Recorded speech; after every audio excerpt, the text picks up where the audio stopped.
الشيطان الرجيم. بسم الله الرحمن الرحيم.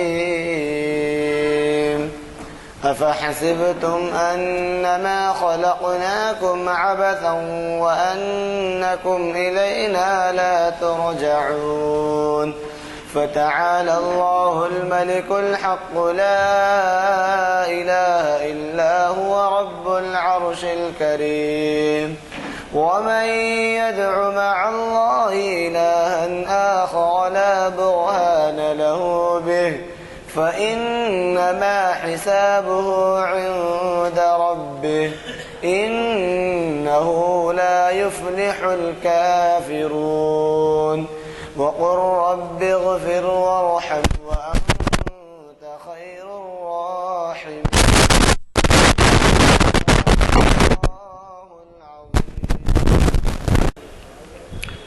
آج ہماری یہ تاریخ اسلام کی 721ویں نشست جامع مسجد عالیہ کے کانفرنس ہال میں بتاریخ 30 جنوری 2016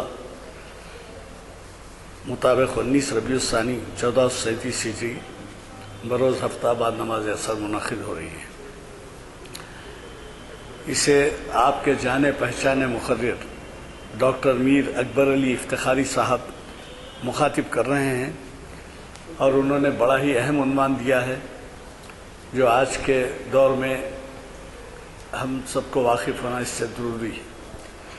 وجہ یہ ہے کہ ان میں سے کئی لوگ نہیں جانتے کہ کتنے ایسے مسلم سائنسداں ہیں جنہوں نے علم و سائنسی علوم میں ترقی کے لیے کام کیا ہے۔ شاید ہی کوئی مشکل سے جانتا ہو کسی کا نام۔ اب آپ دیکھیے، میں پرسوں بھی ایک بات آپ سے عرض کر رہا تھا کہ ایک تجزیہ اگر کیا جائے تو آپ کسی طالب علم سے یا کسی تعلیم یافتہ سے کم عمر، اوسط عمر، بڑی عمر کے لوگوں سے اگر پوچھیں آپ تو مارکونی کا نام جانتا ہے کیونکہ ریڈیو کا ایجاد کیا تھا۔ جارج اسٹیفنسن کا نام جانتا ہے کیونکہ ریلوے ایجاد کیا تھا۔ اسی طریقے سے ٹیلی فون الیگزینڈر گراہم بیل کا نام جانتا ہے، لیکن مسلم سائنسداں کے نام شاید ہی کوئی واقف ہو۔ اب یہ آپ ترکیب تو معلوم ہے، ال سے شروع ہوتا ہے، الجبرا، یہ فارسی ترکیب ہے۔ الجبرا کی سمجھیے فن ہے، الجبرا کی سائنس سے، کیلکولیشن سے، وہ کسی اس سے شروع ہوا، عرب سائنسداں سے۔ اسی طریقے سے میں اگر بتاتا ہوا تو پھر مولوی صاحب جو بتانے والے ہیں اس پہ انکروچمنٹ ہو جائے گا، تو اس وجہ سے میں نہیں کہتا، وہ تفصیل سے بتائیں گے کہ تاریخ اسلام کی روشنی میں علم و سائنسی علوم کی ترقی۔ ایک بات بتا دیتا ہوں، یہاں سے حیدرآباد سے جو ہے علی احمد خسرو وائس چانسلر بنے تھے، علی احمد خسرو، اس کے علی گڑھ کے بھی، جرمنی میں ایمبیسڈر بھی تھے۔ انہوں نے بھی ہمیں مخاطب کیا تھا اردو ہال میں بھی اور کئی اور مقامات پہ۔ تو وہ یہ کہتے تھے کہ 500-600 ہجری کے بعد، یا جیسا ابھی آپ اعلان میں سنیں کہ 1437 ہجری ہے، 600-700 ہجری کے بعد مسلمان سائنسداں یا مسلمان سو گئے، اور وہ پہلے جو کام ہوا ہے وہ کام سے جو ہے کریڈٹ لینے والے، یعنی اس کی تعریف اپنے ذمہ کر لینے والے اس کے بعد دوسرے لوگ آئے۔ میں یہ نہیں کہتا کہ کرسچنی آئے، بلکہ ممکن ہو اس میں یہودی بھی ہوں، ممکن ہو اس کے اندر کوئی اور بھی ذات والے ہوں، لیکن مسلمان بالکل ایسے ان کے خسرو کی زبان میں یہ تھا کہ وہ سب سو گئے، مسلمان سائنسداں۔ تو بہرحال آج کا عنوان اتنا اہم ہے کہ آپ کو خود سن کے حیرت ہوگی کہ کس طرح سے علم سائنس اور علوم میں ترقی میں، سائنسی علوم میں ترقی کے لیے مسلمانوں نے کام کیا ہے اور دنیا کی رہنمائی کی ہے اس زمانے میں جبکہ جہالت عام تھی۔ تو میں اب زیادہ آپ سے عرض کے بغیر یہ بتاتے ہوئے ذرا آپ لوگ آہستہ بات کریے بھائی، ایسے کیسے بات کرتے ہیں؟ یہ آپ کو بتانے کی چندہ ضرورت نہیں ہے کہ ہمارے جو یہ محافل کے اعلامیے شائع ہوتے ہیں وہ آج پہلی محفل ہوتی ہے یہاں پر۔ کل تو واعظ تھا جمعہ کا پروفیسر سید راشد نسیم ندوی، اور اس کے بعد سے جو پروگرام ہے وہ آج ہو رہا ہے۔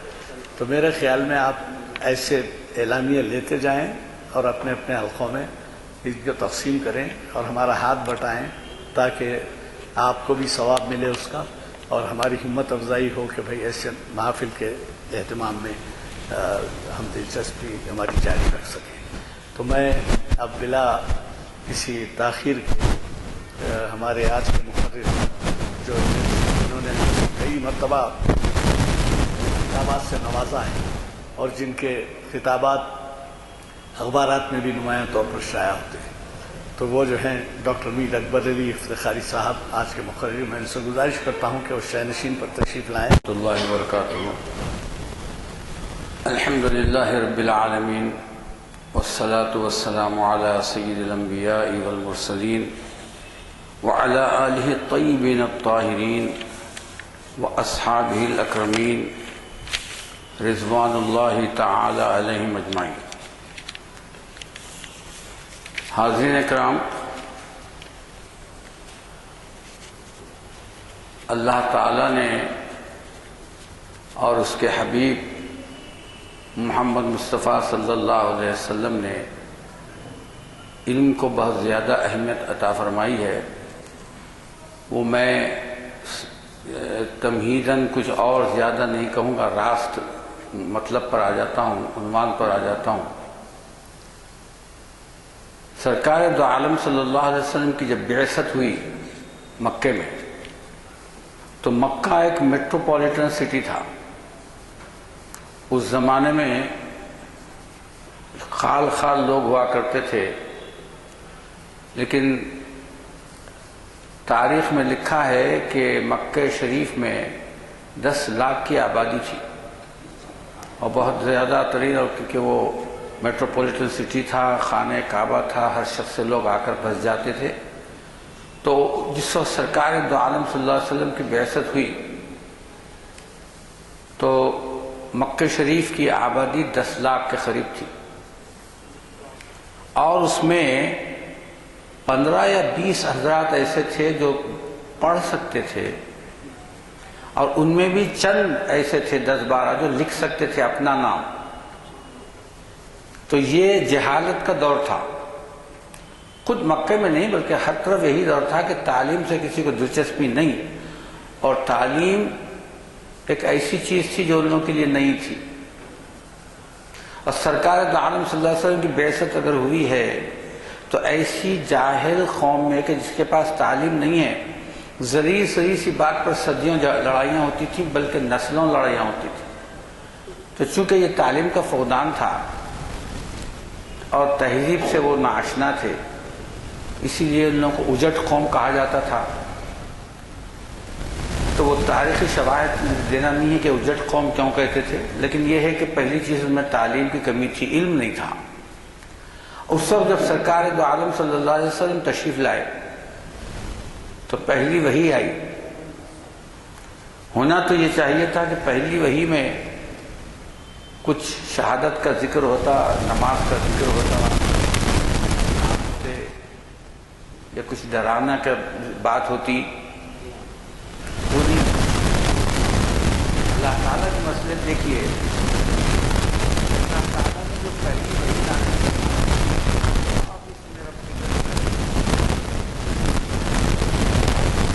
پڑھنے لکھنے سے بہت کوسوں دور ہے۔ اقرا، آپ پڑھیں۔ اس رب کے نام سے جس نے سب کو پیدا کیا، خلق پیدا کیا۔ تو پہلی جو وحی آئی، اس وحی میں اللہ کا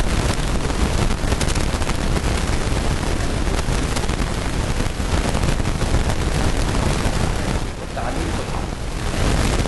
پڑھانے کا مطلب یہ تھا پڑھیں، پڑھائیں،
ظاہر کرتا ہے، لکھنے کو ظاہر کرتا ہے۔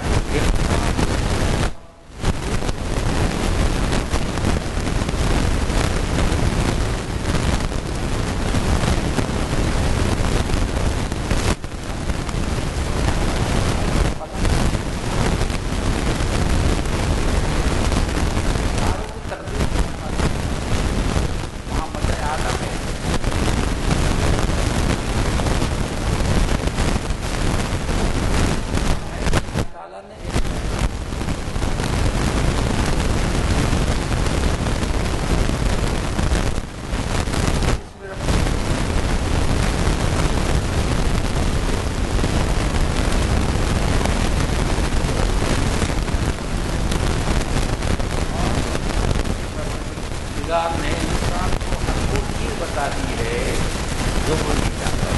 مفسرین کہتے ہیں کہ یہاں انسان سرکار دو عالم صلی اللہ علیہ وسلم سے ذات اقدس ہے، اللہ تعالیٰ نے سرکار دو عالم صلی اللہ علیہ وسلم پر کی ہے کہ جو وہ نہیں جانتے تھے۔ ایک تو یہ، پھر دوسری بات اللہ تعالیٰ پڑھنے لکھنے کے ساتھ ساتھ آپ کے ذہنوں کی تربیت کرنا چاہتا ہے،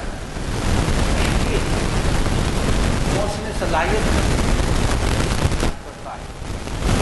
بھائی آپ غور کرو، فکر کرو، کسی بھی چیز کو دیکھتے ہیں تو آپ غور و فکر کرنا پڑتا کیا ہے؟ تحقیق کی بنیاد ہے۔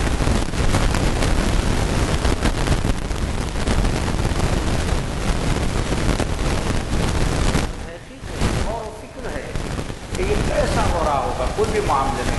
اس لیے اللہ تعالیٰ نے فرمایا الذین یذکرون اللہ قیاما وقعودا وعلی جنوبہم ویتفکرون فی خلق السماوات والارض۔ اور وہ لوگ کون ہیں جو اللہ کا ذکر لیٹے ہوئے، بیٹھے ہوئے، کھڑے ہوئے کسی بھی انداز میں کرتے ہیں، اور ویتفکرون فی خلق السماوات والارض۔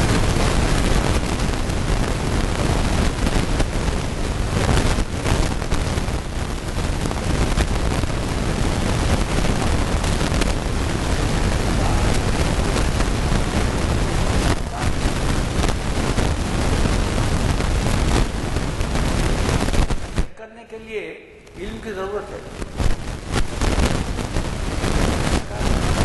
فرمایا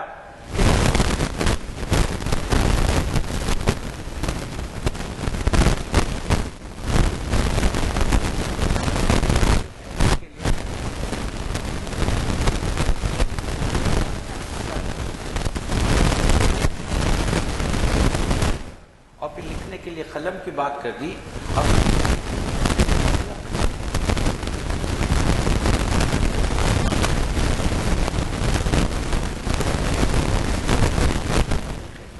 تو تحقیقی صلاحیت کو پیدا فرمایا۔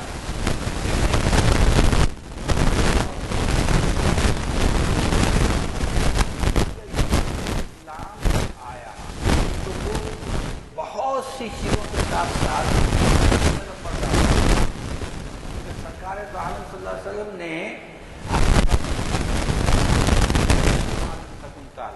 اے حبیب میں آپ کو ہر چیز سکھا دی ہے۔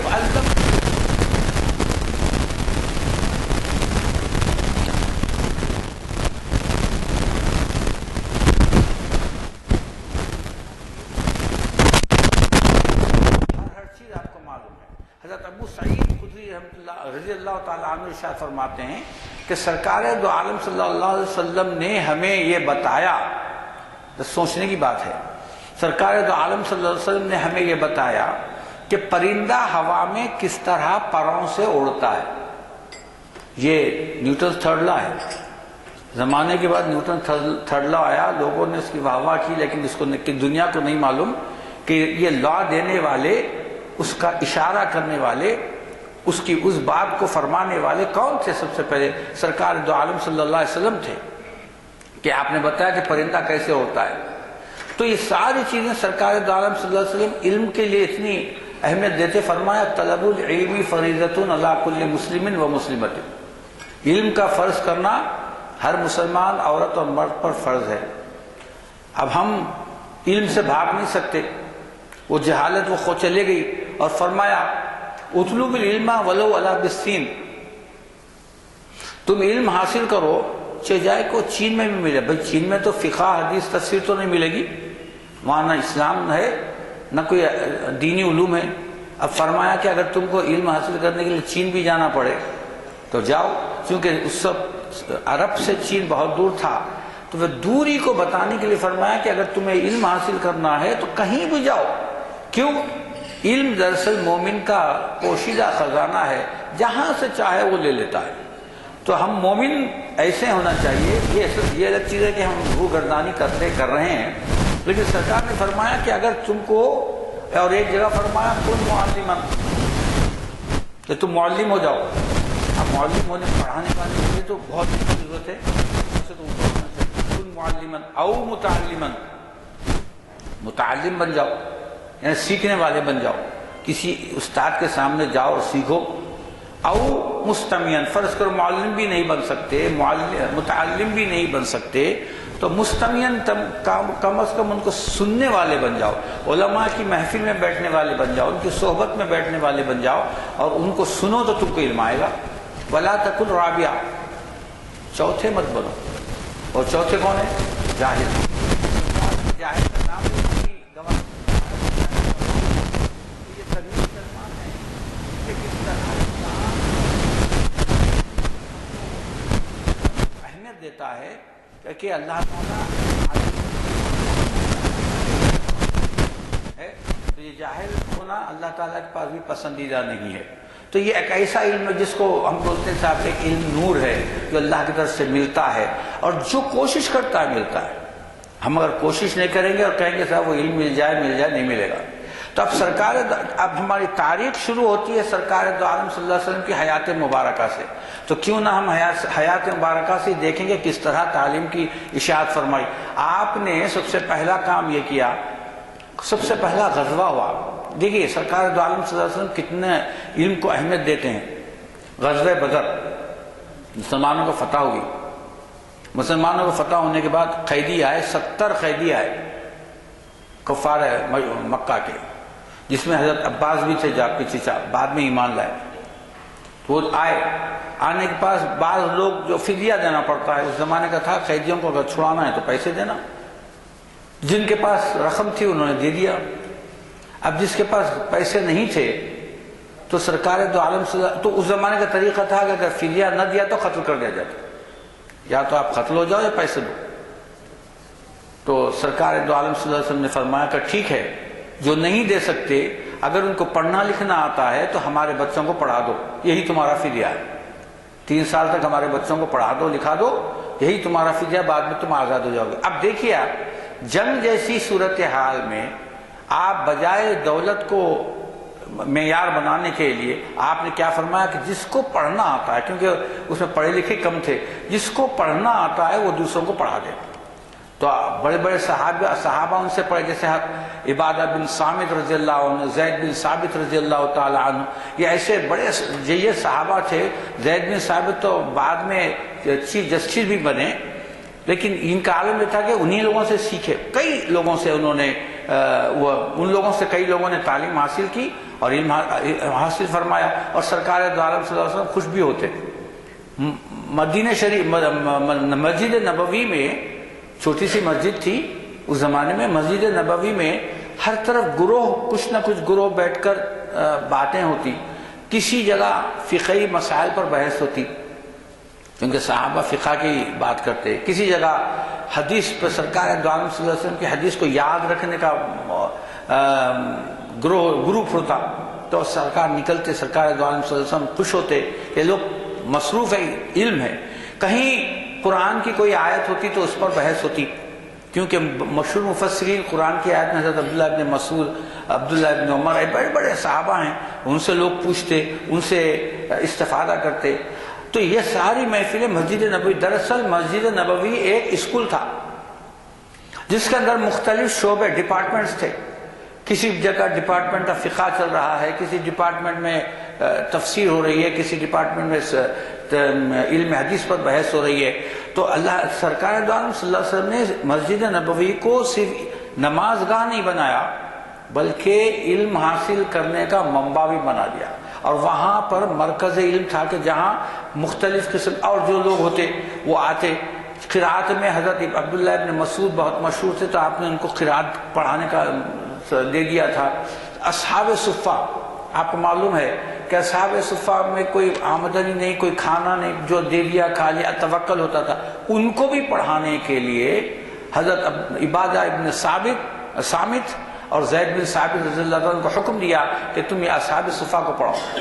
تو اصحاب صفہ بھی علم حاصل کرنے لگے، جس میں حضرت ابو ہریرہ رضی اللہ تعالیٰ عنہ ہیں، بڑے عالم تھے اور آپ کی روایات کی بہت کثرت روایات ہے. تو یہ جتنے اصحاب صفہ تھے ان کو بھی سرکار دو عالم صلی اللہ علیہ وسلم نے فرمایا کہ ان لوگوں سے تعلیم حاصل کرو. اور تعلیم حاصل کرنے کے لیے آپ معلوم ہونا چاہیے علم کی کوئی قید نہیں اور شرم کی بھی کوئی ضرورت نہیں ہے، کیونکہ علم ہے جہاں سے مومن کا پوشیدہ خزانہ ہے، گم شدہ خزانہ ہے کہ جہاں سے چاہے لے لیتا ہے. پہلے کے زمانے میں تو میں نے ابھی بتایا کہ علم تھا ہی نہیں، اور بچیوں کو پڑھانا تو بہت بری بات. وہ جیسے کہ اگر کسی کو منہ پہ گالی دے دی جائے تو اس کے سامنے علم کی بحث کرنا اور بچیوں کو پڑھانے کی بات کرنا تھا. تو بچیاں اس زمانے کے اور یونان وغیرہ میں تو ایسا تھا کہ بچیاں اگر ان سے شادی بھی ہو جاتی تو عورتیں ہڑپ ہوتی تھیں. اگر سسرال والوں نے کچھ ان کو نقصان پہنچا دیا تو اپنی بیویوں کو قتل کر دیتے تھے. مال غنیمت ہے نا بھی، ہڑپ میں قتل کر دیتے تھے. ان کے پاس کوئی حقوق ان کو نہیں تھے. پڑھنا لکھنا تو بہت دور کی بات ہے، عورتوں کو کوئی حقوق ہی نہیں دیے جاتے تھے. تو اس زمانے میں جبکہ عورتوں کی تعلیم ایک سپنا تھی، یا یہ کہیے کہ ایک ڈراؤنا سپنا تھا کہ کوئی کوشش ہی نہیں کرتا تھا کہ وہ عورتوں کو تعلیم دے. سرکار دو عالم صلی اللہ علیہ وسلم نے عورتوں کی بچیوں کی تعلیم کا انتظام فرمایا. پہلی چیز اپنی امت کو ابھارا کہ جو لڑکے کی ایک بچے کی تعلیم بچے کو تعلیم دے گا، دلوائے گا، اس کو 1 ثواب، اس کو 1 گنا ثواب. لیکن اگر کوئی لڑکی کو پڑھائے گا یا پڑھوائے گا، اس کی تربیت دے گا تو اس کو 2 ثواب. تو اب کیا ہوگا صاحب، لڑکیاں پڑھنے لگی اور لڑکیوں کے لیے اسکول کہاں قائم ہوئے تھے؟ سرکار دو عالم صلی اللہ علیہ وسلم کے بیت مقدس گھر میں یہ ہوتا تھا. کون استاد تھی ان لوگوں کی؟ ان کی استاد تھی ام المومنین حضرت حفصہ رضی اللہ تعالی عنہ پڑھاتی تھیں، اور حضرت عائشہ صدیقہ رضی اللہ تعالی عنہ پڑھاتی تھیں. اور حضرت عائشہ صدیقہ رضی اللہ تعالی عنہ کے بارے میں یہ مشہور ہے کہ آپ بہترین فقیہ تھے، حالانکہ انتہائی کم عمر انتہائی کم. آپ کی جو شادی ہوئی تو 9 سال کی آپ تھیں، لیکن آپ فقہ میں ماہر، بڑے بڑے صحابہ آ کر آپ سے فقہی مسائل پوچھتے. تو حضرت عائشہ صدیقہ نہ صرف ایک بہترین قانون داں تھی بلکہ شاعری میں بھی بڑا شغف رکھتی تھیں، اور شاعری کے جو نکات ہوتے ہیں سے ماہر تھی. تو سرکار نے فرما دیا کہ تم یہ پڑھاؤ بچوں کو، اور سائنسی علوم آپ کو آتے تھے.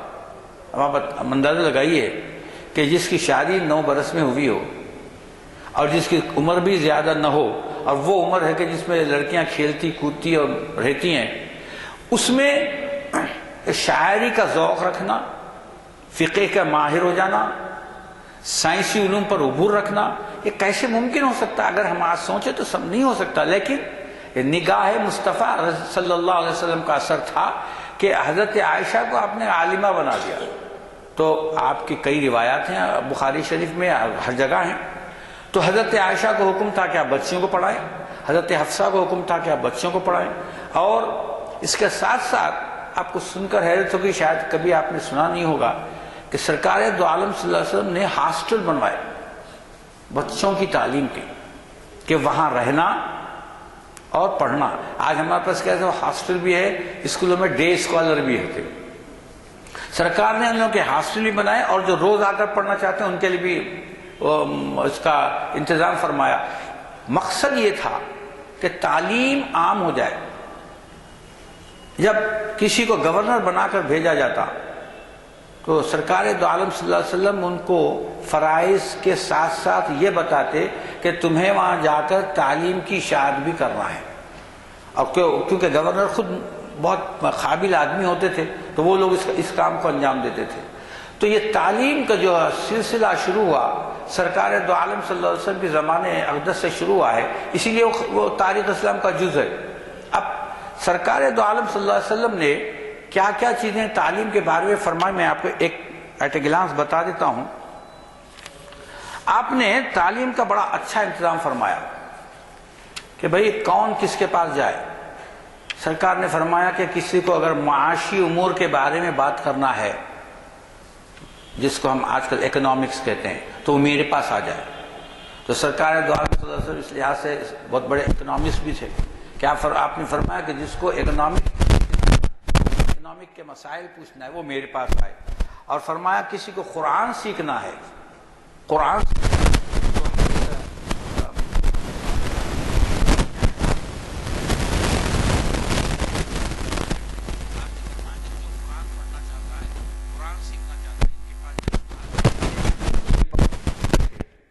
پھر فرمایا کہ اگر قانون پوچھنا ہے، فقہی مسائل پوچھنا ہے، قانونی نکات اگر پوچھنا ہے تو معاذ بن جبل رضی اللہ تعالیٰ عنہ کے پاس جائیں، کیونکہ آپ کا مرتبہ بہت مجتہد کے برابر تھا۔ کیونکہ آپ نے شاید یہ واقعہ سنا ہوگا کہ جب آپ کو یمن کا گورنر بنایا گیا تو سرکار دو عالم صلی اللہ علیہ وسلم نے پوچھا کہ اے معاذ تم فیصلہ کیسے کرو گے؟ تو آپ نے فرمایا کہ حضور پہلے قرآن میں دیکھوں گا۔ تو آپ نے فرمایا کہ اے معاذ اگر قرآن میں بھی نہ ملے تو میں سنت اور آپ کی سنت میں اور احادیث میں ڈھونڈوں گا۔ تو سرکار نے فرمایا اچھا ٹھیک، اگر ٹھیک ہے، اگر اس میں بھی تمہیں کوئی چیز نہ ملے تو فرمایا کہ یا رسول اللہ میں اپنی ذہن سے اجتہاد کروں گا۔ تو سرکار نے فرمایا کہ اے معاذ اگر تم یہ 3 طریقوں پر چلو گے تو کبھی نہیں بھٹکو گے۔ تو معلوم ہے کہ اجتہاد کا دروازہ بھی کھول دیا، اجتہاد کا دروازہ بھی کھول دیا۔ کئی لوگ ہیں جو نہ اجتہاد کو مانتے ہیں، نہ مجتہدین کو مانتے ہیں، نہ حضرت ابو حنیفہ کو مانتے ہیں کسی، لیکن آپ دیکھیے یہ کھلی ہوئی حدیث ہے کہ جس میں اللہ رسول کریم صلی اللہ علیہ وسلم نے اجتہاد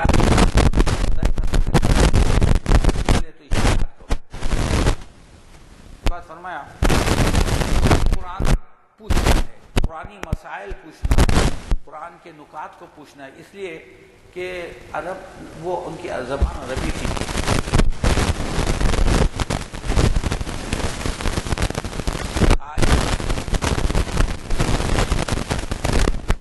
اس کے بعد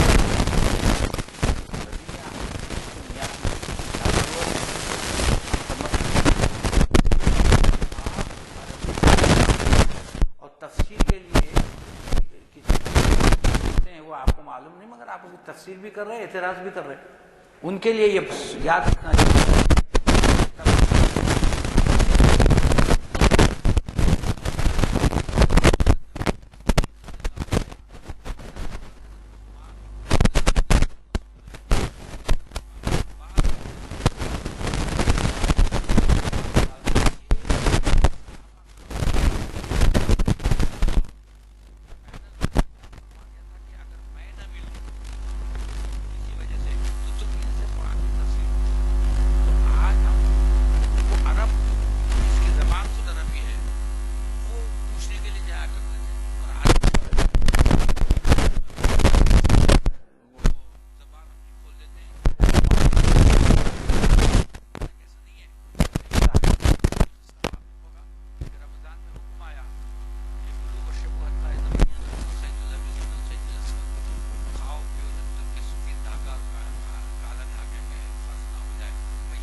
ان کے ذہن میں نہیں ہے۔ عبداللہ بن عباس کے پاس آئے، حضرت ابو بکر کے پاس آئے یا عبداللہ بن عمر کے پاس آئے، وہ پوچھیں تو صحابہ بھی جرات نہیں کرتے تھے کہ کسی آیت کا اپنے دل سے دماغ سے مطلب سمجھ لیں یا اس پہ تفسیر کر لیں۔ آج کا تو یہ بے باکی کا یہ عالم ہوگا، کچھ آتا نہیں مگر ترجمہ پڑھ کر جب علامہ ہو جا رہے ہیں، جو جی میں آج اس پہ تفسیر بھی کر رہے ہیں، تو حکم بھی لگا رہے ہیں یہ غلط ہے وہ غلط ہے۔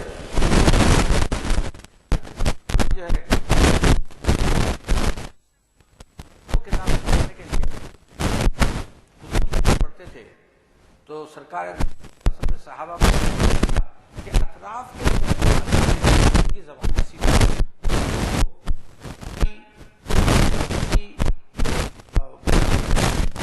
زبان میں جو اطراف میں تھی، حبش کی زبان، سیریا کی زبان، سارے صحابہ تھی۔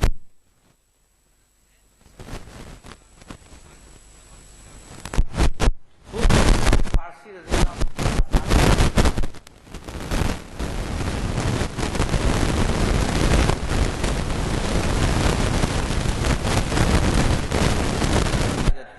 تھا، جتنے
محمد الرسول اللہ لکھا ہوا ہوتا تھا۔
اور وہ موبائل سے لوگ یہیں بیٹھ کر نہیں بلکہ دور دور تک بات کریں گے. تو موبائل ٹیکنالوجی بتائیے آپ نے، الیکٹرانک ٹیکنالوجی، یہ تو ریسنٹ ہے. اور فرمایا کہ ہر گھر میں ناچ گانا ہوا. تو سب تو جو صحابہ نے حیرت فرمائی کہ ایسا کیسا ہوا کہ ہر گھر میں ناچ گانا، اور اگر ہمارے بچوں میں شامل بھی کہا جاتا ہے تو ایسا کیسا ہوتا ہے، ہر گھر میں ناچ گانا ممکن نہیں ہے.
بعد ایک مقام سے دوسرے مقام تک ہم جاتے ہیں. ایویشن، سائنس آف ایویشن اور کیسا ہے. اور بھی میں نے آپ کو چیز بتائی کہ سرکار کالم کے بارے میں حضرت عبداللہ رضی اللہ تعالیٰ نے فرمایا کہ سرکار نے ہم کو اتنا ہی عطا فرمایا، اتنا ہی عطا فرمایا، یہاں تک کہ یہ بھی فرما دیا کہ پرندہ ہوا میں کیسے اڑتا ہے. پرندہ ہوا میں کیسے اڑتا ہے تو یہ ایویشن کا علم ہے. اور لوگ بولتے صاحب یہ ٹویٹر نے بتایا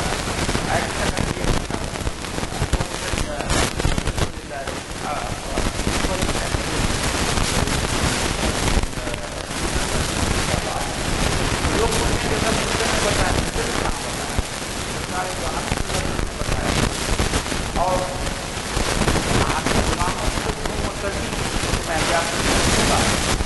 سرکار نے بتایا کہ یہ اب ایک یہودی سرکار تو عالم کے پاس حاضر ہوا اور اس نے پوچھا کہ یا رسول اللہ انسان کیسے پیدا ہوا؟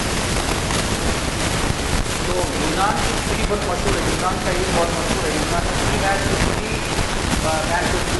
پوری ہے تو پری فارمیشن پوری ہے یونان کی.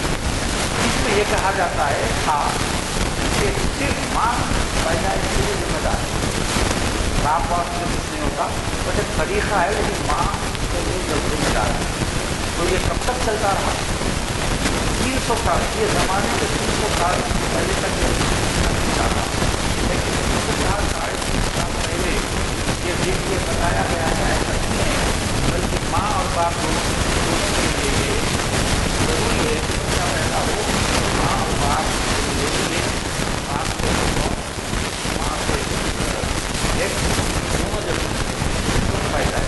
تو یہودی نے پوچھا کہ یا رسول اللہ اصل میں یہودیوں کو معلوم تھا اس بارے میں بتانے کو پکڑا اور کہا بھائی آپ حاضر ہوں کچھ ایسی چیز پوچھو جو نبیوں نے دعویٰ کرتے، کچھ ایسی چیز پوچھو جو عام لوگوں کو نہیں معلوم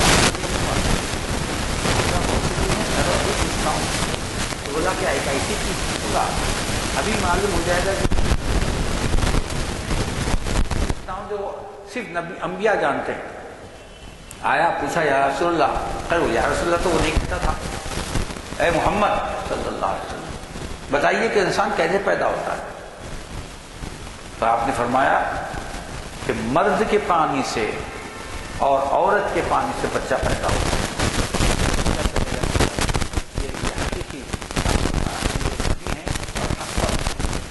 تو اب دیکھیے اس کو قرآن نے بھی بتا دیا. اب یہ ترتیب اور طویل ہے، میں جملوں میں ختم کر دوں گا کہ سرکار بھارت میں زائگوٹ فارم ہونے سے لے کر بچے کی پیدائش تک کے تمام مراحل کو بتا دیا۔ قرآن کریم میں کہ فخلقنا نطفۃ فجعلنا نطفۃ علقہ، پھر ہم پہلے نطفے بنا کے علق بنا کے پھر ہم ہڈیاں بناتے ہیں،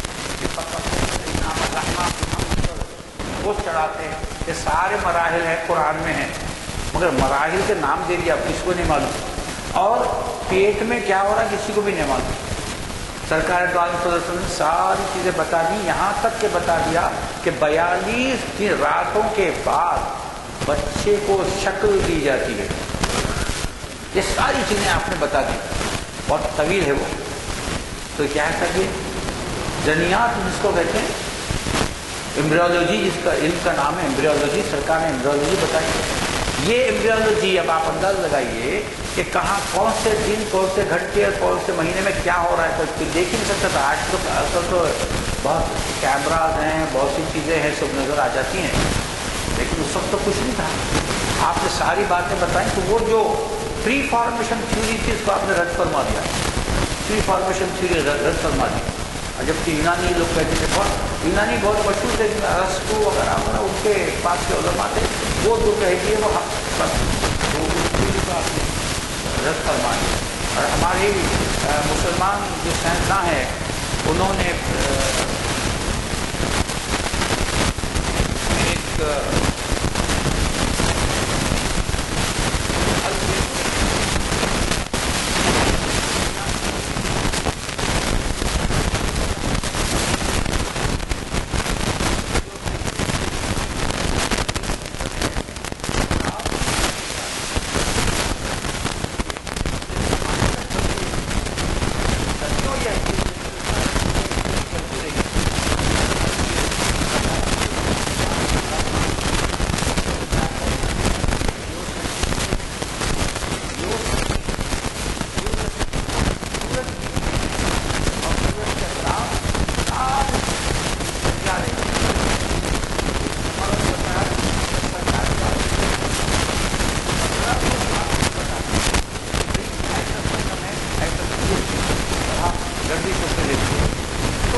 انہوں نے 34 صدی میں میڈیکل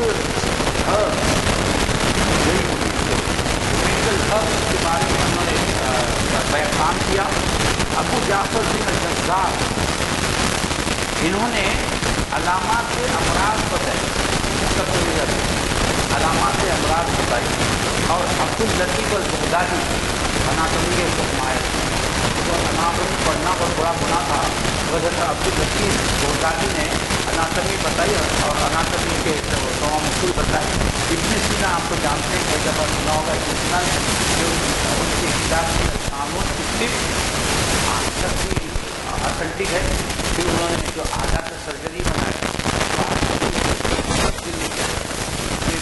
ہے، زکریا القزوینی ہے، اور جو سائنس کے تجربات کرتے تھے وہ جو غلطیاں ہوئی اور سائنس کی جو غلطیاں ہوئی اس کو صحیح پڑھا اور یہ بتایا کہ یہ چیزیں غلط ہیں.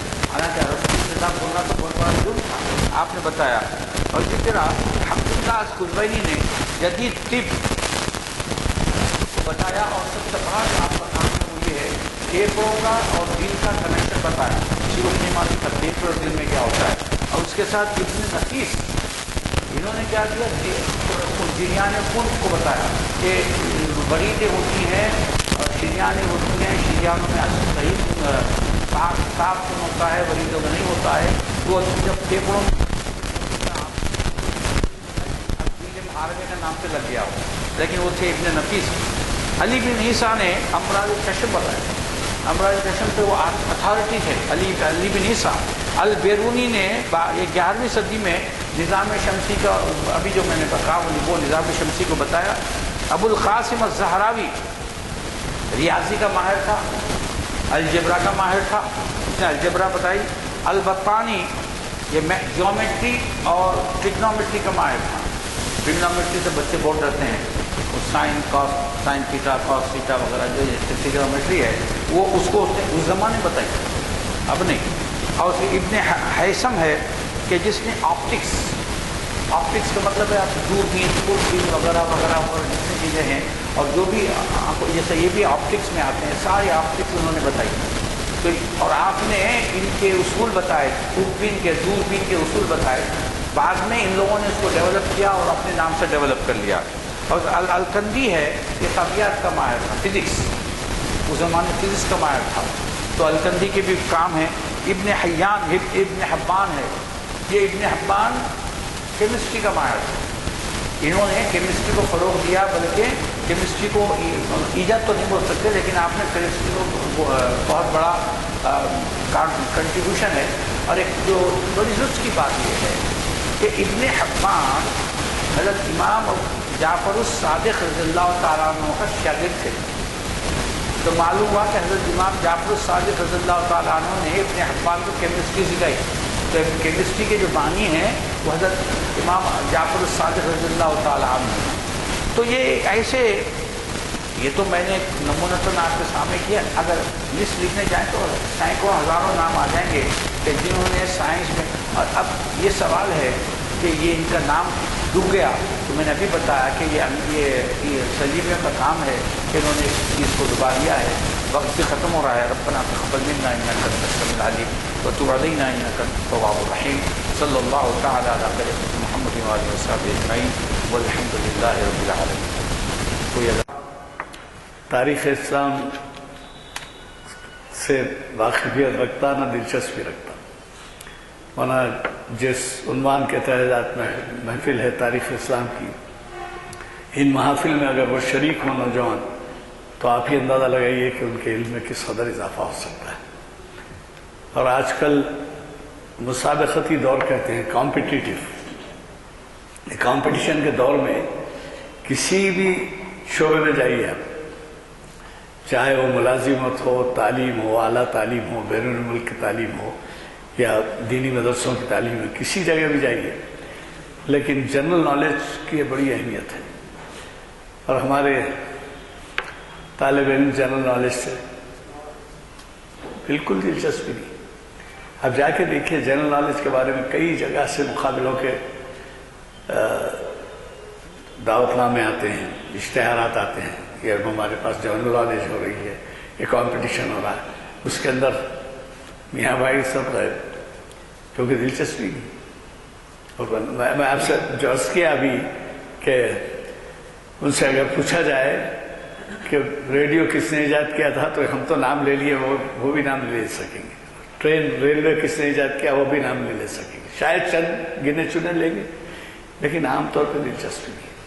بہرحال آج کا خطاب اللہ کا شکر ہے کہ ہمیں اسی محفل میں شرکت کا موقع ملا اور ہمیں استفادے کا موقع ملا. ہمارے آج کے جی ہاں